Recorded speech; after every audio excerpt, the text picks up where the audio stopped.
আজকে চলে আসছি যমুনা নদীর চরে। বিশাল এই নদীর বুক চিরে বয়ে চলা নৌকা দিয়ে আমরা পার হয়ে গেলাম এক প্রান্ত থেকে আরেক প্রান্ত, যেখানে রয়েছে স্বচ্ছ পানি এবং প্রকৃতির অপরূপ সৌন্দর্য। মূলত এখানে আসার উদ্দেশ্য ছিল প্রকৃতির একদম কাছাকাছি থেকে নদীর পাড়ে বসে রান্না করব এবং এখানে মজা করে সবাই মিলে খাবো। তো যেই কথা সেই কাজ, সবাই মিলে ব্যস্ত হয়ে গেলাম রান্নার উপকরণগুলো রেডি করতে।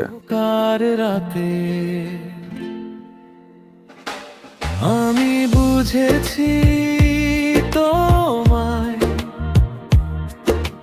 ঠোঁট ভেজানো এক চুমুক চায়ের কাপে আমি হারিয়েছি নিজেকে তোমার সমুদ্রের বিশাল ঝাপটা ঢেউয়ে।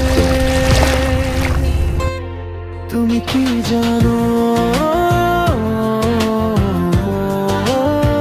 তুমি কি জানো, তুমি কি জানো।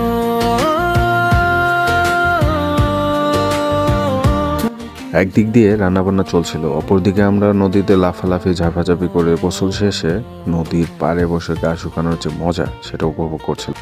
এবং রান্নাবান্না শেষে সবাই মিলে নদীর পাড়ে একসাথে বসে খাওয়ার যে আনন্দ সেটা কিন্তু খুব ভালোভাবে উপভোগ করছিলাম আমরা, এবং সবাই মিলে অনেক এনজয় করেছিলাম। আলটিমেটলি এটা ছিল আমাদের যমুনা নদীতে একদিনের ডে ট্যুর। কেমন লেগেছে ভিডিওটি অবশ্যই কমেন্ট করে জানাবেন এবং ভালো লাগলে অবশ্যই শেয়ার করে দেবেন।